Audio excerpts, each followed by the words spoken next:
Welcome to Truth Foundation, and welcome to what I believe will be one of the most important series I have ever done here. My name is Paul. I serve as a client advocate at the Public Defender's Office here in New Jersey, where I work with specifically in mitigation, which means I am the person who stands in the gap for people who have fallen through the cracks of society. I connect human beings to services, to dignity, and to a story that a courtroom might otherwise ignore. I work alongside people who are navigating the most difficult moments of their lives, and I'm honored to do it. I am also a co founder and president of Cornerstone Alliance Initiative, a nonprofit organization I built from the ground up to serve returning citizens, people who are coming home from incarceration and need more than a second chance. They need housing, they need support, they need someone to believe that their life still has value and purpose. I am a 2024 Truman Scholar, a national honor reserved for individuals committed to public service leadership, and I hold a degree in philosophy from Rutgers University in Camden. I host this channel, Truth Foundation, where week after week I teach the Word of God and call believers to discernment, to depth, and to truth. But today I want to talk about a different kind of truth, not spiritual truth, though that will always be the heartbeat of this channel, but the truth about the country you live in. I say all of that not to impress you. I say it so you know who you are sitting with. I am not a politician. I am not a partisan.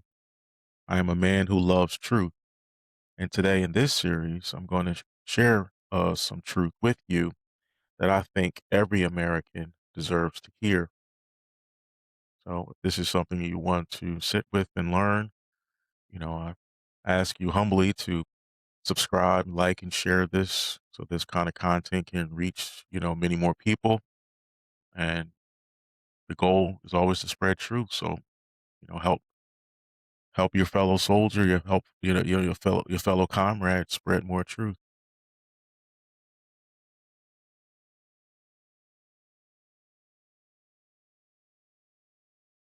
So what I've witnessed, right? So I need to share something with you that I've been carrying for a long time. Something that has burdened my heart in a way that I can no longer stay quiet about. Over the past year in my work at the Public Defender's Office, in my nonprofit work, in community spaces and conversations with neighbors, colleagues, and people across every walk of life, I have encountered person after person, adult American after adult American, who has passionate opinions about the government of the United States of America. And yet, when you sit down and actually talk with them, when you go beneath the surface, they cannot tell you how that government actually works.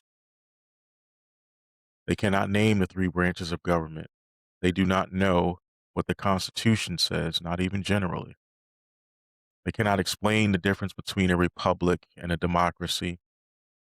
They have never, not once, read the Declaration of Independence in full.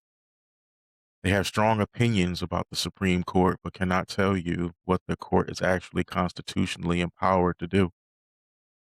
They argue about the presidency, but cannot explain what the president is and is not and constitutionally authorized to do. And I want you to hear me say this clearly. I'm not talking about people who lack intelligence. I'm not talking about people who haven't had opportunities. I'm talking about people across every demographic, every educational level, every political persuasion. I have seen it in videos with celebrities talking about civic engagement. I have seen it in interviews with political candidates. I have seen it in conversations with people who have college degrees, people who have postgraduate degrees, people who are otherwise thoughtful and capable human beings. And it exists on every side of the political spectrum: Democrats, Republicans, Independents, This is not a partisan failure. This is a systemic cultural failure. We, as a nation, have stopped teaching our children and ourselves how our own country works. And that is the problem I am here to solve.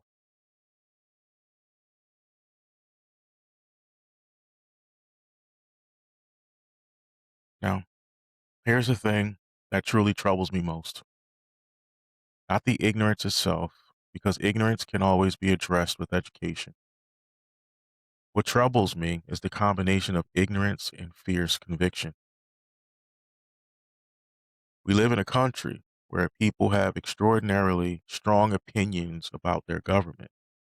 You cannot scroll through any social media platform, turn on any cable news program, attend a community meeting, or sit at a holiday dinner table without encountering deeply held, loudly expressed, passionately defended opinions about America, about its leaders, its laws, its history, its failures, and its future. And that passion, I actually love it. Genuinely, I do. I love that Americans care. I love that people feel something about this country that is healthy. And I believe that is appropriate. But here is the philosophical problem that my training as a philosopher will not allow me to look away from. How can you critique something you do not understand? Think about this with me carefully. If I sat down and told you everything that was wrong with nuclear physics with total confidence, with real passion, with no hesitation, but I had never once studied physics, you would rightfully question whether my criticism has any value. If I told you an architect designed a building incorrectly, but I had no knowledge of structural engineering or architectural principles, my criticism is hollow. It might accidentally be right, but it's not built on anything real yet, right?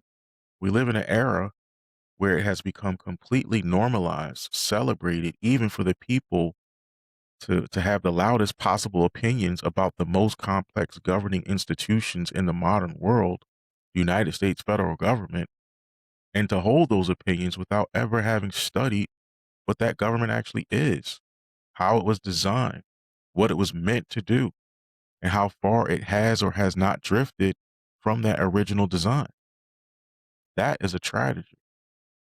Not because people have opinions, but because uninformed opinions cannot lead to good outcomes. They cannot produce informed voting. They cannot produce effective advocacy. They cannot produce meaningful reform. They cannot produce anything lasting because you cannot fix what you do not first understand. And you cannot genuinely love what you refuse to actually know.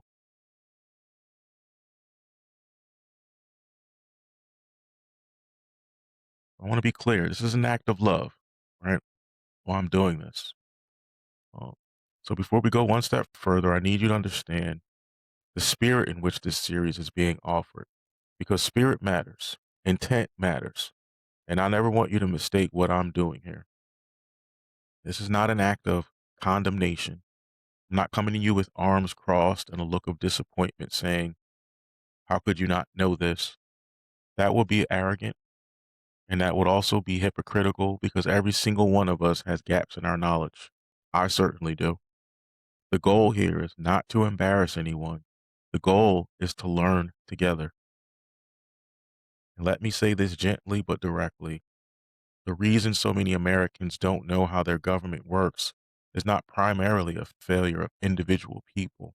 It is a failure of a system, an educational system that moved through civics quickly, or that taught it superficially, or that reduced it to memorizing the three branches for a test and then moving on, or even not taught it at all. And that is not your fault. This is also not a partisan exercise. I need you to hear me on this. I am not here to push a Republican agenda or a Democratic agenda. When you are on this classroom, or in this classroom, I should say, with me, I am neither red nor blue. I will show you what the Constitution says. I will show you what history records. I will tell you when the government has operated inside its constitutional boundaries and when it hasn't. And I will apply that standard equally, regardless of which party or which president is under the microscope, because truth has no party. What this is an act of genuine love. I love this country and I love the people in it. And I believe without apology that a people who do not know their own government are a people who cannot truly govern themselves. Self governance requires the self to actually be informed. So consider this your invitation, whoever you are, however old you are, however much or however little you already know. You're welcome here. So pull up a seat and let's learn together. Okay.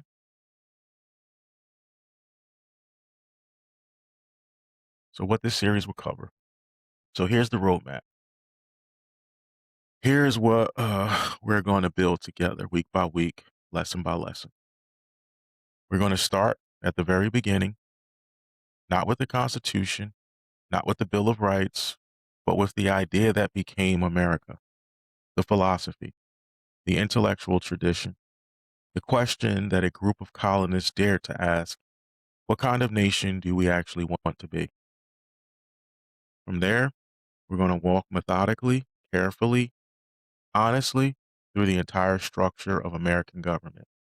We will study the Constitution not just as a historical artifact to be admired, but as a living, functioning, governing document that shapes your daily life, whether you know it or not. We will spend time in each of the three branches: the Congress, the presidency, and the courts. And we will look at each branch honestly, not just what it was designed to do, but how it actually operates today. Because those two things are not always the same, and the gap between them is important. We will tackle one of the most misunderstood topics in all of American civics: the difference between a republic and a democracy, and why the founders made the specific choice they made. We will dig into the Bill of Rights, the electoral system, the relationship between federal and state governments, and much more. Each lesson builds on the one before it. Each week, you will leave knowing more than you arrived. And by the time we finish this series, you will have a foundation, a real, truthful, substantive foundation in American civics that most Americans simply do not have.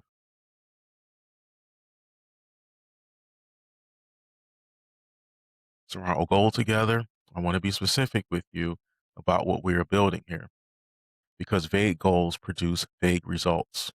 I want you to know exactly what you will be able to do differently after this series is done. By the time we complete this curriculum together, you should be able to walk into any room and explain clearly and accurately how the United States government is structured and why it was structured that way. Not because you memorized some facts, but because you genuinely understand the logic behind the design. You should be able to pick up the Constitution, read it, and understand what it is saying, what it establishes, what it limits, what it protects, what it is silent on. You should be able to read the actual text and make sense of it. You should be able to distinguish between what the government was designed to do and what it actually does today, because those two things are not always the same. And one of the most important things an informed citizen can do is notice the gap. You should be able to have political conversations with people who agree with you and people who disagree with you, and be able to ground those conversations in facts, not just passion, not just talking points absorbed from cable news or social media algorithms, actual constitutional, historical facts. You should be able to recognize, and this is critical, when elected officials on any branch, on any level of any party, are operating within or outside the authority the Constitution gives them. That is the definition of civic accountability. And ultimately, You should think of yourself as what you already are, an American citizen, but now an informed one who has done the work, one who knows. That is our goal here. Let me keep my side of the covenant. You keep yours by showing up. All right, so welcome to lesson one. So let's get into it. Lesson one. What is America? Now I want you to sit with that question for just a moment before I start talking. Don't reach for an answer right away. I know you have an instinct. I know a word or an image came to mind the moment I asked, but just hold it. Hold the question. What is America? Is America a place? Is it a set of laws? Is it a flag? Is it a feeling? Is it an ideal? Is it a promise? Is it a contradiction? Is it all of those things at once? All of those answers have been given. And honestly, each of them carries some truth. But before we can understand what America is, we first have to understand what America was supposed to be. And to understand that, we have to go back, way back, before the Constitution, before the Declaration of Independence, before the Revolutionary War, before the colonies themselves developed their identity.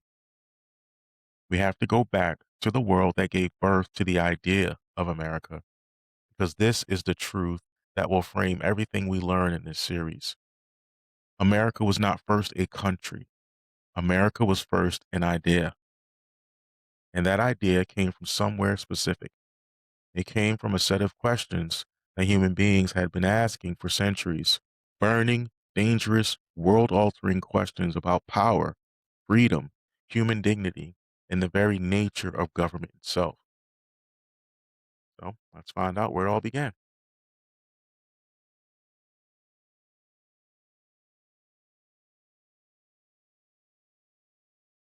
Look at this painting. These men, flawed, brilliant, ambitious, afraid, some deeply moral, some deeply compromised, gathered in Philadelphia in the summer of 1786, or sorry, 1787 to be exact, to decide the fate of a nation that had barely begun to breathe. We're going to meet them. We're going to understand what they built, why they built it the way that they did, and why it matters to you right now, today.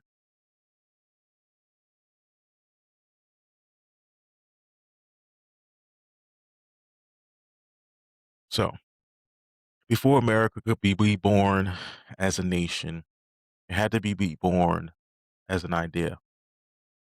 And ideas don't come from nowhere. I want you to travel with me for a moment, not to Philadelphia in 1776, not to Lexington and Concord. I want to take you further back because the story of America doesn't begin on American soil. It begins in a world that America was deliberately, consciously designed to be different from. In the 1600s, if you were a regular person, a farmer, a tradesman, a merchant, a mother, you had no rights that the government was bound to respect. Not because you were a bad person, not because you hadn't earned them, but because the political world did not believe you had any. Kings and queens ruled by what they called divine right. God put them there. To question the king was to question God. Your life, your property, your freedom, all of it existed at the pleasure of someone born into a throne. Now sit with that for a second. Not as history, as a human reality. Imagine living in a world where no document, no court, no institution exists to say this government has gone too far. Your only options are compliance, exile, or death. That was the world, folks. Then In 1688, something cracked. England's Glorious Revolution limited the king's power and elevated Parliament. A philosopher named John Locke watched it happen and started writing. His ideas would cross the ocean and eventually land in the hands of Thomas Jefferson. Then came the Enlightenment, the intellectual revolution of the 1700s, when the greatest minds in Europe started asking questions that had never been safely asked before. What actually gives any person the right to rule another? Do human beings carry rights that exist before any government? And if a government destroys those rights, what then? Here's what I want you to feel about that. Those were not classroom questions. Those were dangerous questions. People were in prison and executed for asking them. And yet they were asked and answered. And the answers made it across the Atlantic Ocean to 13 colonies where ordinary people had been quietly practicing something that had no name yet: self governance.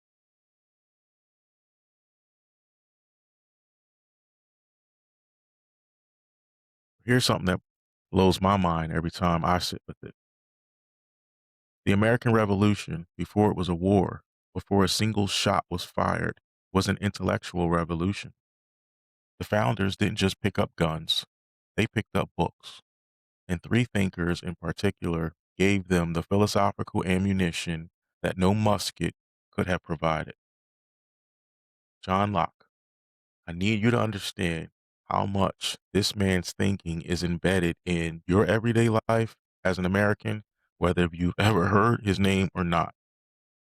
Locke argued that every human being is born possessing what he called natural rights, not rights granted by a king, not rights earned through loyalty to a government, rights that exist simply because you are a human being. He listed them as life, liberty, and property. But here's the part that changes everything. Locke said, government doesn't create those rights. Government exists to protect them. And if it fails to protect them, if it actively violates them, the people don't just have the option to replace that government, they have the obligation, the duty. Does that sound familiar? It should. You're about to see it in the Declaration of Independence, word for word. Thomas Jefferson had clearly done his reading. Montague looked at history and identified the single root cause of every tyranny that had ever existed: the concentration of power in one place. One person, one group holding the power to make laws, enforce laws, and judge whether laws were violated. His remedy was architectural. Split those three functions apart. Never let them sit in the same hands. So I want you to think about that the next time you hear about the three branches of government. That's not bureaucracy. That's not red tape. That is a design that was built specifically to prevent the rise of a king on American soil. Every branch was given tools to slow down the other two on purpose. And then Rousseau, who gave us the idea of the social contract. Government isn't handed down from heaven. It's an agreement among the people themselves. Authority flows upward from citizens, not downward from rulers. The moment citizens withdraw consent, the government's claim to power collapses. Now, here's what I want you to sit with. These three men, Locke, Montesquieu, and Rousseau, were writing about theory. They never saw it actually built. The founders took their theories and turned them into a government. That had never happened before, not on this scale, and not with this sort of intentionality.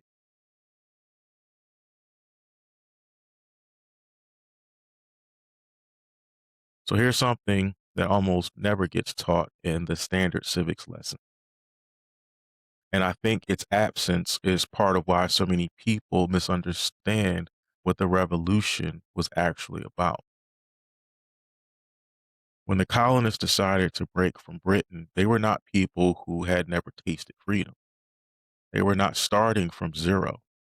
They had been governing themselves imperfectly, yes, but persistently for generations. Think about what that means. Each of the 13 colonies had its own legislature. They wrote their own local laws. They held town meetings where ordinary people actually stood up and debated policy face to face with their neighbors. They elected their own representatives. They served on juries, regular people, not trained lawyers, rendering judgments over their fellow citizens. By the time the revolution came, some of those communities had been doing this for over 150 years. That's right, 150 years. That's not a new idea, that's a way of life. And I want you to hear why this matters so deeply for us today. When the founders built the Constitution, they were theorizing about whether ordinary people could handle self governance. They had watched ordinary people do it, they had lived it, they believed in it, not as an abstract Enlightenment ideal, but as something they had already experienced firsthand. And then Britain started taxing them without representation, started passing laws that bypassed the colonial legislators entirely, and started treating the colonies like a revenue source rather than a community of people with a voice. And the colonists didn't just get angry, they felt something go wrong at a very deep level because they had been living as if representative government was their birthright, and now someone was trying to take it from them. So I want you to sit with that feeling for a moment because it's a feeling every American should be able to identify with. What would you do if someone tried to take your voice?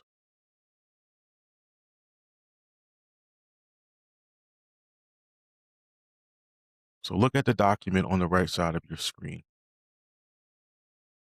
I want you to really look at it, not as a symbol, not as a holiday, not as something you vaguely remember being assigned in school.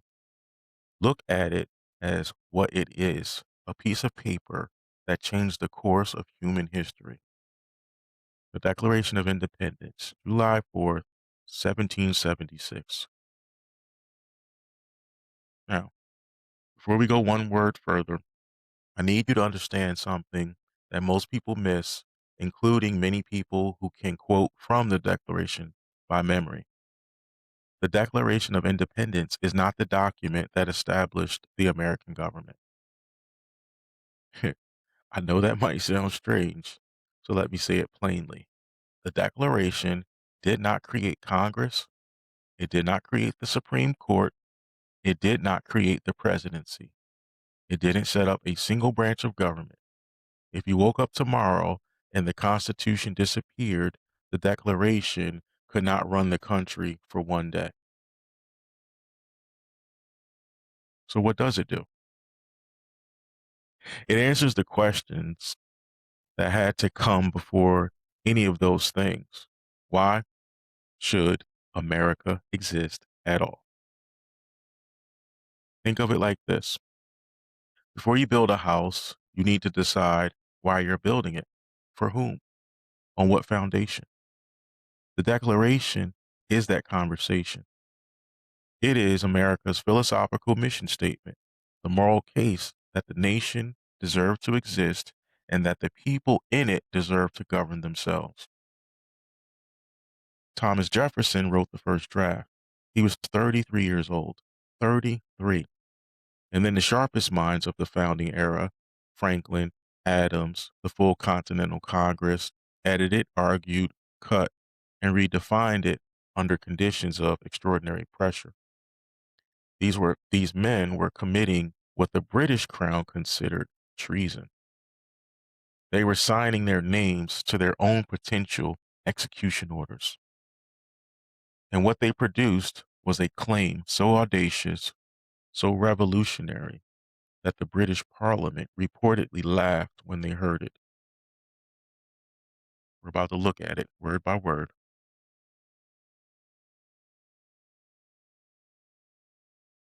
So this is the most important sentence in American history. I want you to slow down because I need you to slow all the way down with me right now. What you see on this slide has been debated, celebrated, weaponized, marched over, wept over, and died for across 250 years of American history. Don't let familiarity steal its power from you. Let's actually sit with these words. We hold these truths to be self evident that all men are created equal, that they are endowed by their Creator with certain unalienable rights, that among these are life, liberty, and the pursuit of happiness. Self evident. Jefferson is doing something very specific here. He is not saying, take our word for it. He is saying these truths are knowable by any thinking human being through reason alone. No king granted them, no parliament voted on them. They exist independently of every government that has ever been or will ever be. That was not a casual philosophical position. In 1776, that was a declaration of war on the entire premise of absolute monarchy. All men are created equal. And here, I have to stop because I made a commitment to truth in this series. And truth doesn't get to take a day off when it's inconvenient. This was the most radical political claim anyone had ever put into a founding document. And it was written by a man who enslaved over 600 people. Let that sit. Jefferson wrote, all men are created equal, and then went home to a plantation built on the labor of human beings he legally owned. Women were excluded from political life entirely. Indigenous people were not in this picture at all. The gap between the Declaration's ideal and America's reality wasn't an accident. It was a choice. And it is a wound that required a civil war, a century of Jim Crow, and generations of struggle to even begin to close. And the work is still not finished. I'm not telling you this to make you cynical about America. I'm telling you this because understanding it honestly is the only way to understand what this country's story actually is. The Declaration planted a seed that many of the men who planted it refused to water it. Other people, people who were enslaved, people who were excluded, people who were told they didn't count, they are the ones who watered it with their lives. Unalienable rights. Unalienable means they cannot be transferred, not borrowed, not revocable. These rights belong to you because you are human. Government doesn't create them, which means government cannot legitimately take them. The pursuit of happiness. Jefferson deliberately changed Locke's property to something bigger. He was saying you have the right not just to own things, but to flourish, to pursue meaning, to become who you were made to be. 55 words, and the weight of the whole American experiment sits inside of them. Let's absorb this, because this is the moral center of our lesson. All right, so I need to tell you something that most people don't know. And once you hear it, you will understand the Constitution in a completely different way. The United States Constitution was not America's first governing document. There was a first attempt. It was called the Articles of Confederation, and it failed. Not partially failed, not fell a little short. It failed in a way that nearly destroyed the nation before it had really begun. And here's why this matters so much. Every single structural choice in the Constitution, every seemingly strange design feature, every seemingly excessive check on power was written in reaction to a specific way the articles broke down. The founders were not philosophers in a vacuum when they wrote the Constitution. They were traumatized architects who had just watched their first building collapse. They were determined not to make the same mistakes. So let's understand what those mistakes were. The articles gave the central government almost no real power. Each state was sovereign, essentially its own country. There was no president, no national courts. Congress could pass laws, but it couldn't collect a single dollar of tax. It could ask the states for money, but asking is very different from requiring. And states constantly fighting with each other over trade and borders and resources had every incentive to ignore those requests. So the national government had no money, which meant the soldiers who had fought the Revolutionary War, who had bled, suffered, and risked death for American independence, came home to find that the government couldn't pay them. Veterans went months, sometimes years, without pay. So while government debt mounted and international creditors started questioning whether this new America nation was going to survive at all. Then, in 1786, a group of Massachusetts farmers, many of them veterans, took up arms. They fought for freedom, come home to crushing debt, and now face debtor's prison for the very farms they left to defend. They marched on the courthouses. They threatened the federal arsenal at Springfield. And this was, I don't know if you ever heard of this, but this was Shays' Rebellion. And the national government, under the Articles of Confederation, barely respond. So George Washington, watching from Mount Vernon, wrote a colleague in anguish. Do we not present the opportunity for jesting, derision, and insult to the nations of the earth? I want you to feel that. The man who led the Continental Army, who sacrificed everything to build this country, watching it almost come apart 8 years later because the government they built was too weak to hold. Something had to change, and it did.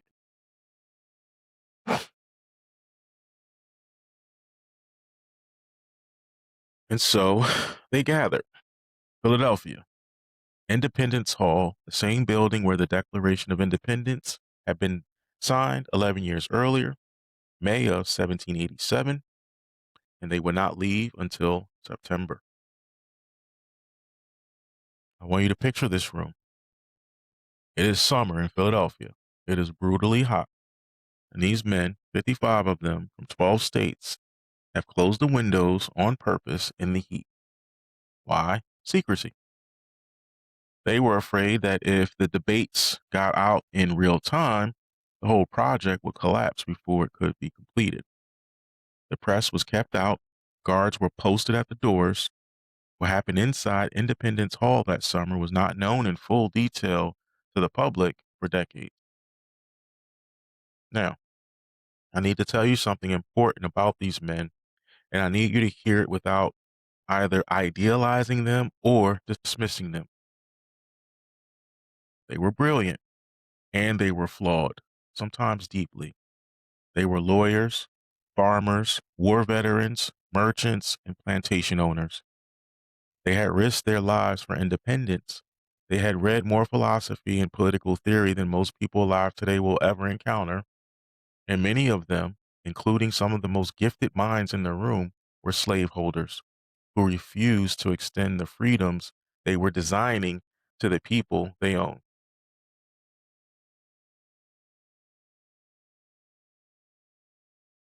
I want you to hold both of those things because both of them are true. They came to Philadelphia planning to fix the Articles of Confederation. Within days, it became clear that fixing them wasn't possible.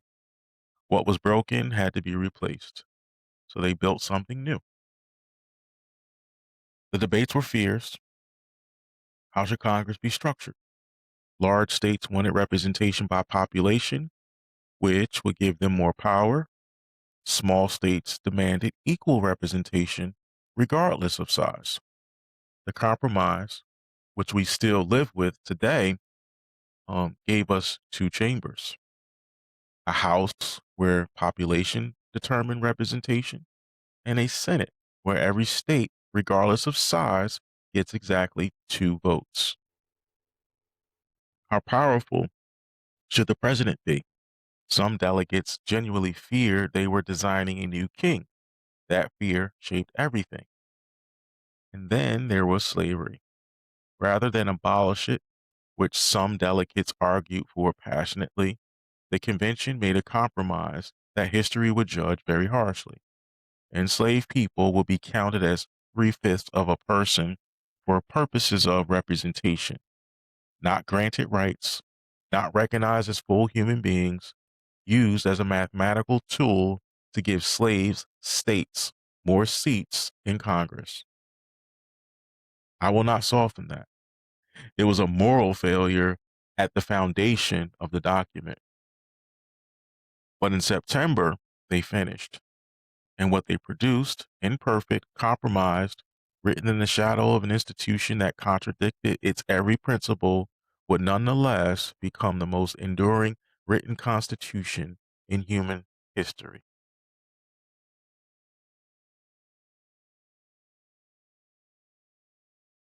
So I want you to look at the screen, read those three words with me. Just read them out loud if you can. We the people. I need you to understand how radical, how earth shattering those three words were in 1787. For virtually all of recorded human history, government derived its authority from one of two sources: either from the sword, the king with the biggest army, or from God, the ruler claiming divine appointment. In both cases, the ordinary person was a subject, not a citizen, a subject, someone who lived under authority, not someone who granted it. The farmer in medieval England didn't give the king his power. The merchant in 16th century France didn't vote to confirm the monarchy. Authority came from above and it pressed down. That was the entire structure of the world. And then came three words that inverted everything: we, the people of the United States, do, I'm paraphrasing, do ordain and establish this Constitution. Read that carefully. The people don't receive this Constitution, they ordain it, they establish it. The Constitution doesn't give power to the people give carefully limited power to the government. That is not a minor shift in wording. That is a complete philosophical revolution. Now, look at the phrase more perfect union. Not a perfect union, more perfect. I personally love this because the founders were not pretending they had solved everything. They were not declaring victory. They were acknowledging that they were building something incomplete and embedding into the very first sentence of the document the expectation that each generation would improve it, that the work of forming a more perfect union will fall to their children and their children's children and on, which means it falls to you and then to ourselves and our posterity. They were writing for the future, not just for 1787, not just for themselves. They were thinking about people they would never meet, living in a country they could only imagine. They were thinking across centuries about you and I. Here's what I want to ask you. All right. And I want you to sit with this question genuinely. If they thought about you when they wrote this, do you think about them? Do you feel the weight of what they handed you? And more importantly, do you feel the weight of what you are responsible to hand to the next generation? That is the question the preamble asks of every American, including the one watching this right now.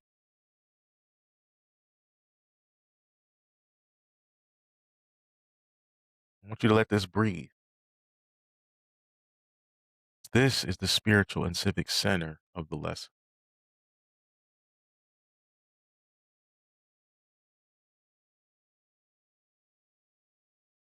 So, what kind of government did they actually build? I want to plant a seed right now that will grow into a full lesson, lesson 7, later in this series. But I need to introduce it today because it may be the most misunderstood fact about the United States government. America is not a democracy.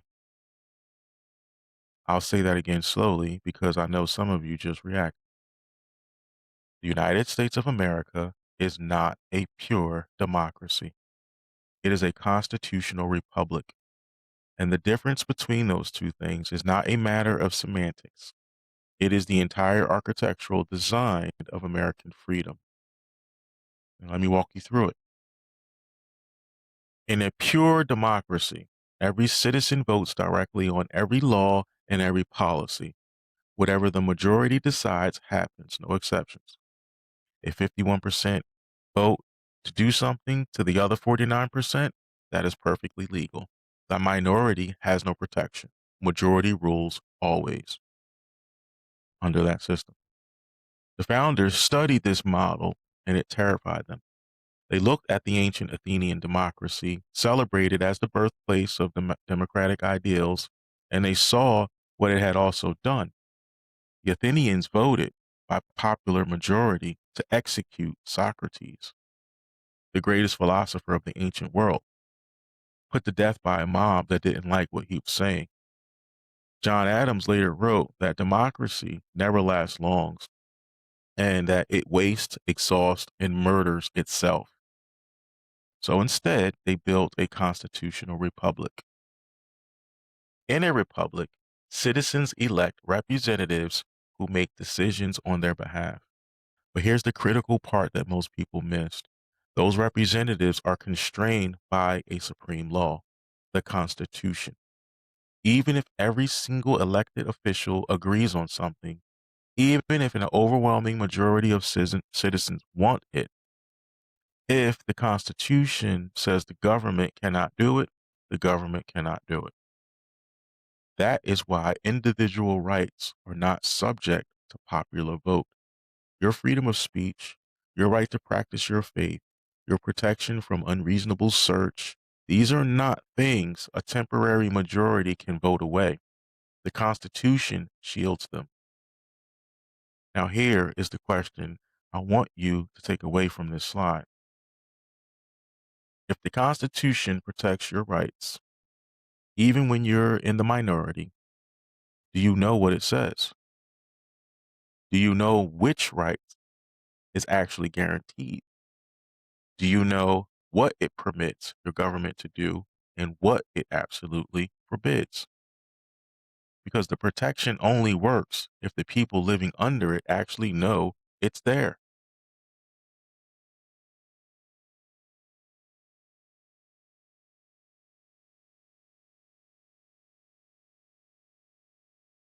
So, as the delegates filed out of Independence Hall at the end of the Constitutional Convention in September of 1787, a woman named Elizabeth Willing Powell, one of the most intellectually formidable women in Philadelphia, approached Benjamin Franklin. And she asked, Doctor, what have we got, a republic or a monarchy? Franklin, 81 years old, and the wisest man in the room, looked at her and said, a republic if you can keep it. If you can keep it. I want you to feel the weight of that if. Franklin was not triumphant. He was not saying, we did it, go home. He was sounding an alarm. He was saying, this thing is not permanent. It's not self-sustaining. It requires something from every generation that inherits it. The founders knew that the experiment might fail. Alexander Hamilton estimated in the Federalist number 85 papers that they had about a 50-50 shot. Franklin called it an experiment himself. These men left Philadelphia uncertain whether what they had built would survive, and the experiment has been tested severely. The Civil War came, a war that killed over 600,000 Americans, largely because the founding generation refused to fully resolve the contradiction at their own doorstep. The experiment nearly tore itself apart, and yet it survived and emerged with the 13th, 14th, and 15th Amendments, which represented something like a second founding or a renewed attempt to actually live up to the words written in 1776. Then came decades of Jim Crow, systematic disenfranchisement, the long, bloody, sacrifice soaked march of the civil rights movement. People who were told they didn't count, who believed in this republic deeply enough to die fighting to be included in it. 27 amendments, a civil war survived, world wars endured, rights extended to people who were never in the original vision. The experiment has been updated, almost always after great suffering, but it has never stopped running.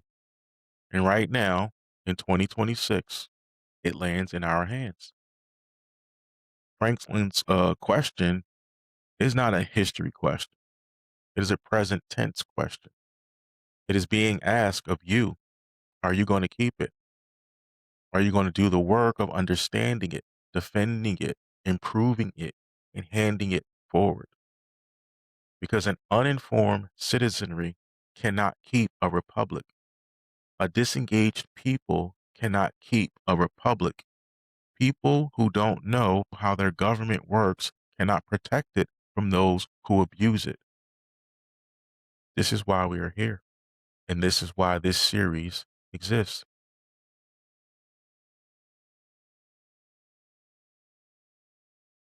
See, I want you to think about where you were an hour ago before this lesson started.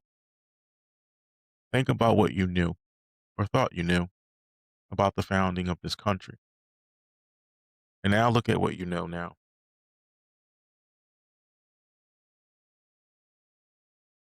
You know that America was first an idea rooted in Enlightenment philosophy and Locke and Montesquieu and Rousseau, in centuries of human wrestling with questions about power, rights, and what government is actually for. You know that the Declaration of Independence is America's why, its moral mission statement, and the Constitution is America's how, its actual governing structure. Two different documents, two different purposes, both essential. You know that America had a first government, the Articles of Confederation, and it nearly collapsed the nation before the Constitution came to replace it. You know that the Constitutional Convention of 1787 was not a serene gathering of demigods. It was 4 months of fierce argument, painful compromise, and moral failure, and it produced something the world had never seen. You know that We the People was the most radical political statement in human history at that moment, a complete inversion of where governmental authority comes from.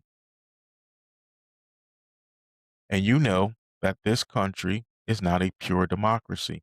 It is a constitutional republic designed specifically to protect the rights of every person, especially minorities, from the will of the majority. That is your foundation. That is what you carry out of this room today. Now, the question isn't what you know. The question is what you do with it.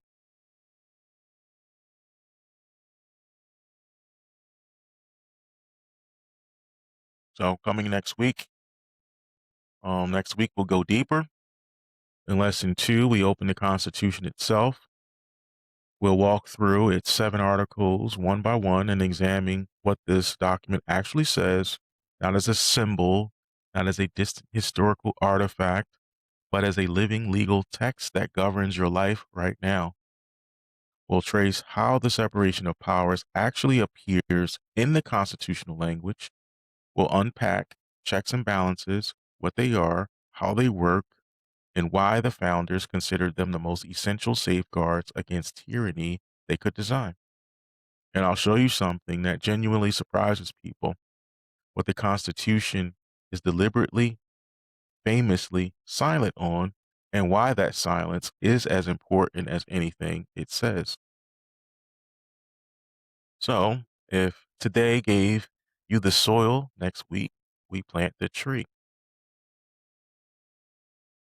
Now, let me give you like a little bit of a final word, I guess. I do this work, this channel, these lessons, these conversations, because I love people. I love them the way my faith has taught me to love them, not based on whether they agree with me, not based on whether they already know what I'm sharing, but simply because they are human beings made with dignity in the image of God and they deserve truth. I work every day with people the system has forgotten, people who have been processed, numbered, and dismissed. And one of the things I have observed over and over is this: when people don't understand the system that governs their lives, the system uses that ignorance against them. Knowledge is protection, knowledge is power, knowledge is responsibility. You came here today, you chose to sit with something difficult and historical and important. That is not nothing. In a world that is constantly competing for your attention with noise and outrage and entertainment, you chose to learn. That is an act of civic courage, even if it doesn't feel dramatic. And here is what I want you to do with what you've learned today. Don't let it sit. Share this video with one person, someone you love, someone you disagree with, someone who you think deserves to know this. Have a conversation. Ask someone in your life what they know about where this country came from. Plant a seed. Because Benjamin Franklin was right. This is a republic if we keep it. And keeping it starts with understanding it. And understanding it starts with exactly what you did today. So thank you. And I just ask that you subscribe to Truth Foundation. Come back next week. We have so much more to build together. And as always, remember, always remember, this is a Truth Foundation. Build on it. God bless you. I'll see you next week. And again, please subscribe, like, and share this video with everyone you know.